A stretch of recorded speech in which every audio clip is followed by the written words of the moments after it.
और आइए शुरुआत करते बुलेट 100 की। जम्मू कश्मीर में सेना को बड़ी कामयाबी, बनटोल प्लाजा पर हुई मुठभेड़ में जैश के 4 आतंकी ढेर। जम्मू कश्मीर के नगरोटा में आतंकियों से भारी मात्रा में हथियार बरामद, 11 AK राइफल्स, 29 ग्रेनेड, RDX और सैटेलाइट फोन भी बरामद किया गया है। जम्मू कश्मीर के नगरोटा का CCTV फुटेज आया सामने। सुरक्षा बलों ने आतंकियों के ट्रक में ब्लास्ट किया। ट्रक से आए थे आतंकी। और सुबह चेकिंग के दौरान बनटोल प्लाजा पर एक ट्रक को रोका गया, तभी ट्रक में छिपे आतंकवादियों ने गोलीबारी शुरू कर दी। टोल प्लाजा पर तैनात सुरक्षा कर्मियों ने जवाबी कार्रवाई की। जम्मू कश्मीर के नगरोटा में मुठभेड़ के बाद सुरक्षा बल अलर्ट, चौपे चौपे पर सुरक्षा बलों की पैनी नजर। वहीं आतंकियों के पाक कनेक्शन का सबूत भी सामने आ चुका है। आतंकियों के पास से बरामद हुई कराची में बनी दवाएं। नगरोटा में सुरक्षा बलों ने जैश के 4 आतंकियों को ढेर किया। जम्मू कश्मीर के IG मुकेश सिंह का बयान, कहा मारे गए आतंकवादी किसी बड़ी वारदात को अंजाम देने की फिराक में थे। इसी इरादे से हथियारों और गोला बारूद का भारी जखीरा लाया गया था। सुरक्षा बलों ने आतंकियों से की थी सरेंडर करने की अपील। एनकाउंटर तकरीबन 3 घंटे तक चला, जिसपे हम पर काफ़ी भारी मात्रा में एम्युनिशन फायर किए गए, ग्रेनेड्स फेंके गए। जम्मू कश्मीर के उपराज्यपाल मनोज सिन्हा ने मुठभेड़ में घायल हुए जवानों से मुलाकात की। जवानों को बेहतर इलाज की सुविधा और लगातार निगरानी के लिए चिकित्सा अधीक्षक को संदेश दिए। जम्मू कश्मीर के बीजेपी अध्यक्ष रविंद्र रैना ने नगरोटा में मुठभेड़ के दौरान घायल हुए जवानों से मुलाकात की। रविंद्र रैना ने अस्पताल पहुंचकर लिया जवानों का हाल। पाकिस्तान ने फिर तोड़ा सीज फायर। जम्मू कश्मीर के कठुआ में पाकिस्तानी सेना ने रिहायशी इलाकों को बनाया निशाना। भारतीय सेना ने दिया मुंहतोड़ जवाब। जम्मू कश्मीर में शिवसेना नेताओं का पाकिस्तान के खिलाफ जोरदार प्रदर्शन। आज सुबह नगरोटा में आतंकियों पर सुरक्षा बलों की कार्रवाई की तारीफ की। नगरोटा हमले पर बोले बीजेपी नेता रविंद्र रैना, कहा पाकिस्तान ने रची आतंक की साजिश। पंचायत चुनावों को खराब करने के लिए किया गया हमला। पश्चिम बंगाल के कूच बिहार में बीजेपी ने 12 घंटे का बुलाया बंद। बीजेपी कार्यकर्ताओं की हत्या के विरोध में प्रदर्शन के दौरान पुलिस का लाठीचार्ज। नॉर्थ 24 परगना में बीजेपी दफ्तर में आगजनी। श्यामा प्रसाद की तोड़ी गई प्रतिमा। TMC पर आगजनी का आरोप है। TMC का आरोपों से इंकार। उधर पश्चिम बंगाल के कूच बिहार में बीजेपी TMC की झड़प के बाद पुलिस ने किया लाठीचार्ज। दोनों पार्टियों के कार्यकर्ताओं को पुलिस ने रोका। पश्चिम बंगाल के कूच बिहार में लाठीचार्ज के दौरान घायल हुए कई कार्यकर्ता, घायलों को पहुंचाया गया अस्पताल। इलाके में माहौल तनावपूर्ण है। बीजेपी कार्यकर्ता की हत्या के विरोध में हो रहा था प्रदर्शन। पश्चिम बंगाल के तूफानगंज में बंद के समर्थन में बीजेपी ने किया रैली का आयोजन। पुलिस ने रैली कर रहे कार्यकर्ताओं पर बरसाई लाठी। कांग्रेस पर फिर बरसे मुख्यमंत्री योगी आदित्यनाथ, कहा जम्मू कश्मीर पर कांग्रेस का दोहरा रवैया अपनाया गया। आतंकवाद और अलगाववाद से जुड़े लोगों को बढ़ावा देकर राष्ट्रीय एकता और अखंडता के साथ खेलती रही है कांग्रेस। देश के शीर्ष नेतृत्व को चाहिए कि गुप्कार समझौते के बारे में अपनी स्थिति स्पष्ट करें, अन्यथा उसका यह दोहरा चरित्र न केवल देश की सुरक्षा और संप्रभुता के लिए खतरनाक संकेत कर रहा है, अपितु पूरी कांग्रेस पार्टी को ही कटघरे में खड़ा कर रहा है। ऑगस्टा वेस्टलैंड डील को लेकर मनजिंदर सिंह सिरसा ने साधा निशाना। कहा सोनिया गांधी और अहमद पटेल को मिले थे 700 करोड़। डील पर अब तक क्यों चुप हैं सोनिया राहुल। गांधी परिवार ने जिस तरह की लूट-खसुट की है, देश के लोग कभी भी उनको एक्सेप्ट करने को तैयार नहीं हैं। सबको ये चिंता है कि अगर ये गांधी परिवार इसी तरह कांग्रेस के अंदर अपनी सिर पर ताज रखकर बैठा रहा तो उनका भविष्य अंधेरे में है। प्रधानमंत्री मोदी ने वीडियो कॉन्फ्रेंसिंग के जरिए बेंगलुरु टेक समिट 2020 का उद्घाटन किया है। कहा जीने का नया तरीका बना डिजिटल इंडिया। दिल्ली में राजनाथ सिंह ने लैंड मैनेजमेंट सिस्टम का किया उद्घाटन। इस दौरान सेना के वरिष्ठ अधिकारी समेत कई लोग रहे मौजूद। सुपरस्टार रजनीकांत से मिल सकते हैं गृह मंत्री अमित शाह। चेन्नई दौरे के दौरान हो सकती है मुलाकात। लखनऊ विश्वविद्यालय के शताब्दी समारोह में पहुंचे उत्तर प्रदेश के मुख्यमंत्री योगी आदित्यनाथ। सीएम योगी और डिप्टी सीएम दिनेश शर्मा ने दीप प्रज्वलित कर कार्यक्रम का शुभारंभ किया। लखनऊ यूनिवर्सिटी के 100 साल पूरे होने पर भव्य कार्यक्रम का आयोजन। वहीं राजभवन में हम पार्टी के राष्ट्रीय अध्यक्ष बिहार के पूर्व मुख्यमंत्री जीतन राम मांझी ने प्रोटेम स्पीकर पद की शपथ ली। राज्यपाल फागू चौहान ने दिलाई शपथ। 23 और 24 नवंबर को नए विधायकों को दिलाएंगे शपथ। नीतीश कुमार की नई सरकार में विवादों में घिरे शिक्षा मंत्री मेवालाल चौधरी ने पद से इस्तीफा दिया। कुछ दिन पहले ही मंत्री बने थे मेवालाल चौधरी पर भ्रष्टाचार के गंभीर आरोप। वहीं बिहार में हार के बाद कांग्रेस में खलबली मची हुई है। प्रदेश अध्यक्ष मदन मोहन ने सोनिया गांधी को भेजा इस्तीफा, सूत्रों के हवाले से खबर। महाराष्ट्र की महाअघाड़ी सरकार में बड़ी फूट। बीएमसी चुनाव को लेकर कांग्रेस का बड़ा ऐलान। शिवसेना के साथ नहीं लड़ेगी चुनाव, अकेले चुनाव लड़ने का किया फैसला।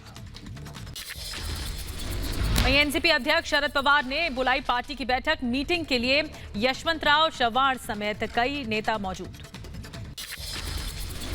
राज ठाकरे की पार्टी एमएनएस ने महाराष्ट्र सरकार को दिया अल्टीमेटम। सोमवार तक महाराष्ट्र सरकार बिजली का बिल कम करने पर ले फैसला नहीं लेने पर पूरे महाराष्ट्र में एमएनएस पार्टी के कार्यकर्ता उग्र प्रदर्शन करेंगे। हरियाणा के डिप्टी सीएम दुष्यंत चौटाला का कांग्रेस पर हमला। कहा, कपिल सिब्बल और अशोक गहलोत के आमने सामने आने से टूट की कगार पर है कांग्रेस। रणदीप सुरजेवाला को कभी भी मिल सकता है हरियाणा का पदभार। सीएम कैप्टन अमरिंदर सिंह के बेटे रणिंदर सिंह से ईडी की पूछताछ। फेमा केस में रणिंदर सिंह से सवाल। इससे पहले भी ईडी 2 बार कर चुकी है तलब।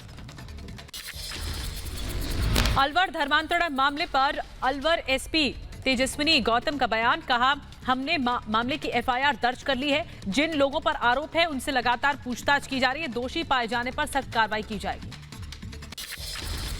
नोएडा में झूठे दस्तावेज दिखाकर मुस्लिम युवक ने की शादी। हिंदू युवक बनकर लड़की को फंसाया। शादी तोड़ने के एवज में मांगे 25 लाख। अरब सागर में जारी मालाबार युद्धाभ्यास का तीसरा दिन है आज। दूसरे चरण के अभ्यास के साथ चल रहे हैं भारत, अमेरिका, ऑस्ट्रेलिया और जापान। देशभर में कोरोना के 45,576 नए मामले आए हैं सामने। 585 लोगों की मौत। संक्रमितों की संख्या बढ़कर 79 लाख के पार। दिल्ली में कोरोना का कहर जारी है। दिल्ली में 5 लाख के पार पहुंचा कोरोना संक्रमितों का आंकड़ा। 131 मरीजों की पिछले 24 घंटे में मौत हो गई है। कोरोना वैक्सीन पर केंद्रीय मंत्री हर्षवर्धन का बयान। कहा, वैक्सीन विकसित करने में हमारे वैज्ञानिक दूसरे रिसर्च से काफी आगे। 2 महीने में कोरोना वैक्सीन आने की उम्मीद। दिल्ली में कोरोना के मामले बढ़ने से हरियाणा, राजस्थान में अलर्ट जारी किया गया है। हरियाणा, राजस्थान, गुजरात और मणिपुर में उच्च स्तरीय सेंट्रल टीम तैनात की गई। रूस की कोरोना वैक्सीन का कानपुर में होगा ट्रायल। वैक्सीन के दूसरे और तीसरे चरण का होगा ह्यूमन क्लिनिकल ट्रायल। निजी फार्मा कंपनी ने ट्रायल की अनुमति ली। कोरोना पर लापरवाही को लेकर हाईकोर्ट ने एक बार फिर दिल्ली सरकार को फटकार लगाई है। कहा, आपने आज केंद्र के साथ बातचीत शुरू की, जबकि ये बातचीत बहुत पहले करनी चाहिए थी। हर रोज बढ़ रहा है मौतों का आंकड़ा। और इसके अलावा परिजनों को क्या जवाब देंगे, मरने वालों के परिजनों को क्या जवाब देंगे केजरीवाल। दिल्ली में बेकाबू कोरोना पर सर्वदलीय बैठक खत्म। कोरोना पर काबू पाने के लिए कई कड़े फैसले लिए गए। और कोरोना पर सर्वदलीय बैठक के बाद बोले केजरीवाल। कहा, दिल्ली के लोगों के लिए कठिन वक्त है।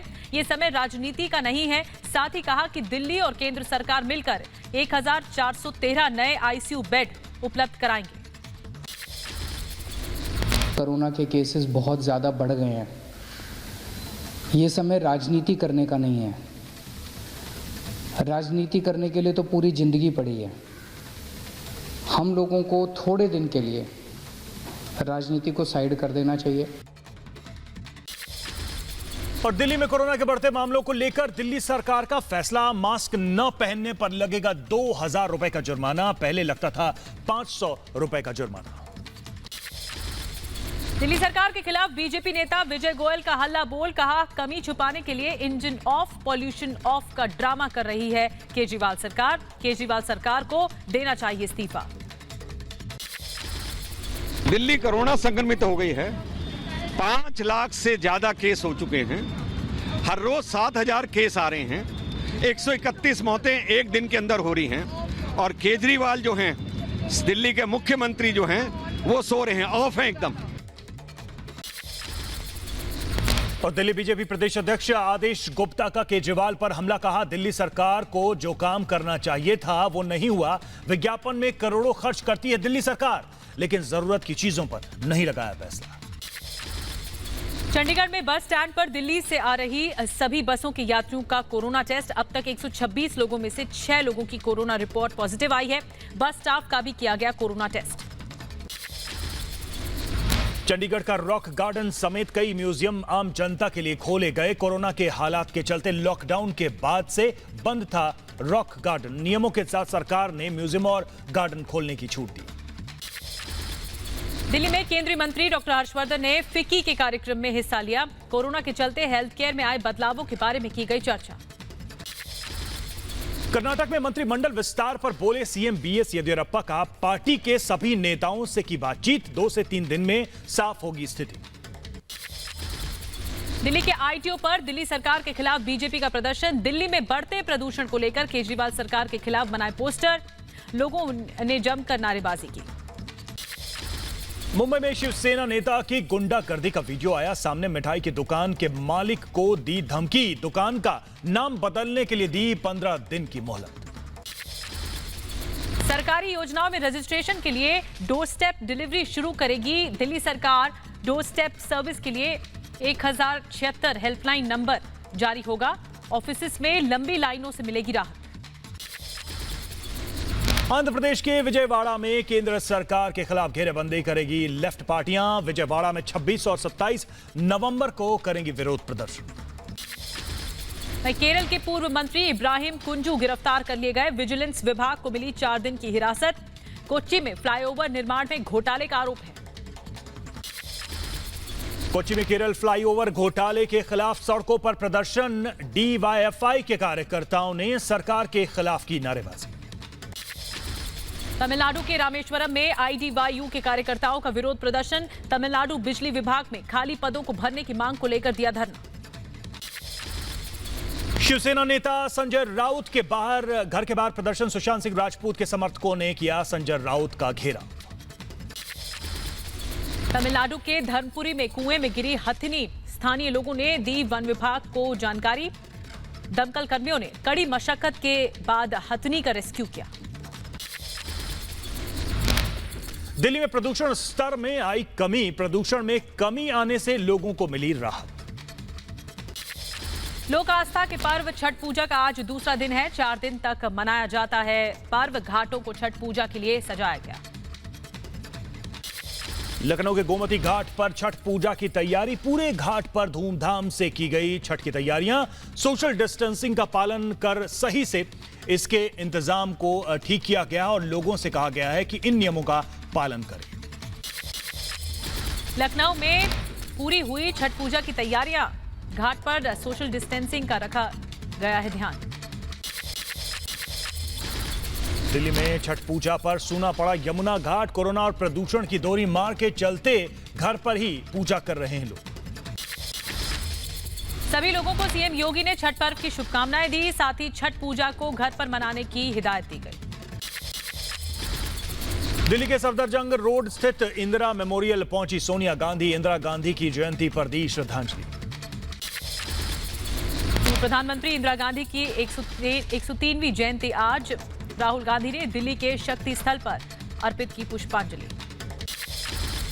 पूर्व प्रधानमंत्री इंदिरा गांधी को संसद में दी गई श्रद्धांजलि। वहीं पीएम मोदी ने दी इंदिरा गांधी को नमन किया, उनको श्रद्धांजलि दी। ट्वीट करके उनको अपनी श्रद्धांजलि दी।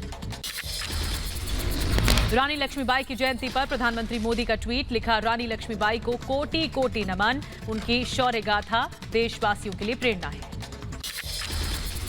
श्रीनगर में सेना ने शहीद निखिल शर्मा को दी श्रद्धांजलि। उत्तरी कश्मीर के तंगधार में भारी हिमस्खलन के दौरान हुआ था हादसा।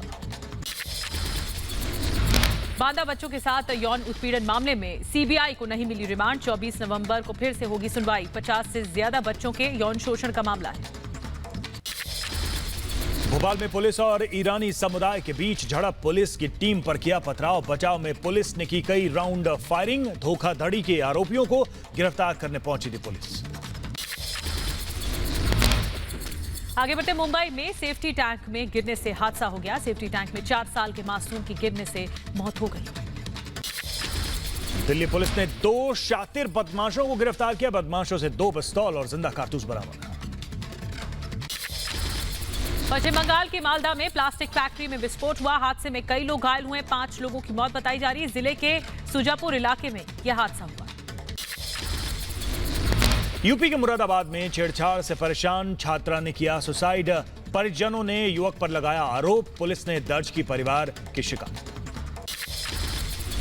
दिल्ली पुलिस को बड़ी कामयाबी मिली। मुठभेड़ के बाद नदीम नाम का बदमाश गिरफ्तार किया गया। नदीम पर लूट, हत्या की कोशिश समेत कई मामले दर्ज हैं। दिल्ली पुलिस को कारोबारी नीरज गुप्ता की हत्या मामले में मिली सफलता। पुलिस ने प्रेमिका समेत 3 लोगों को गिरफ्तार किया। यूपी के जौनपुर में 9 साल की बच्ची की मौत के बाद हंगामा। परिजनों ने अस्पताल प्रशासन पर लगाए गंभीर आरोप। कहा बच्ची की मौत के बाद वेंटिलेटर पर रखा। शिकायत के बाद अस्पताल पहुंची police. Greater Noida Yamuna expressway पर सड़क हादसा। बस और ईंट से भरे ट्रक में हुई टक्कर। बस पलटने से 12 से ज्यादा लोग घायल। बेंगलुरु में कांग्रेस नेता डीके शिव कुमार की बेटी ऐश्वर्या की सगाई। कैफे कॉफी डे के फाउंडर रहे वीजी सिद्धार्थ के बेटे अमर्त्य के साथ हुई सगाई। श्रीनगर में बीएसएफ चीफ राकेश अस्थाना ने पैरासाइकिलिंग राइड को दिखाई हरी झंडी। कश्मीर से कन्याकुमारी तक जाएंगे प्रतियोगी। 76 गुमशुदा बच्चों को ढूंढने वाली सीमा ढाका बनी। आउट ऑफ टर्न प्रमोशन पाने वाली पहली पुलिसकर्मी। दिल्ली पुलिस में कांस्टेबल के पद पर तैनात है सीमा। दिल्ली समेत पंजाब और पश्चिम बंगाल जैसे दूसरे राज्यों के बच्चों को ढूंढा था। नेता से गायक बने बीजेपी नेता कैलाश विजयवर्गीय किशोर कुमार का गाना गाकर कार्यकर्ताओं का मनोरंजन किया। बिताते हैं लोग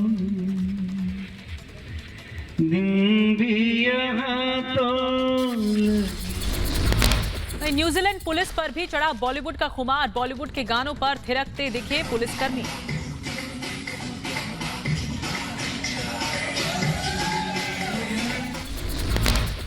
पाकिस्तान के एंटी टेरर कोर्ट ने हाफिज सईद को सजा सुनाई। आतंकी हाफिज सईद को 10 साल की सजा, हाफिज की संपत्ति जब्त करने का भी आदेश। दुनिया में कोरोना का कहर जारी है। दुनिया भर में 5 करोड़ 66 लाख के पार कोरोना मरीज। कोरोना से अब तक 13,56,000 से ज्यादा मौतें। अमेरिका में 1 करोड़ 18 लाख से ज्यादा कोरोना मरीज। अब तक 2,56,000 लोगों की मौत। फ्रांस में कोरोना मरीजों का आंकड़ा 20,65,000 के पार पहुंचा। कोरोना से 46,000 लोगों ने गंवाई जान। रूस में 20 लाख के पार कोरोना मरीजों का आंकड़ा। अब तक 34,000 से ज्यादा लोगों की मौत।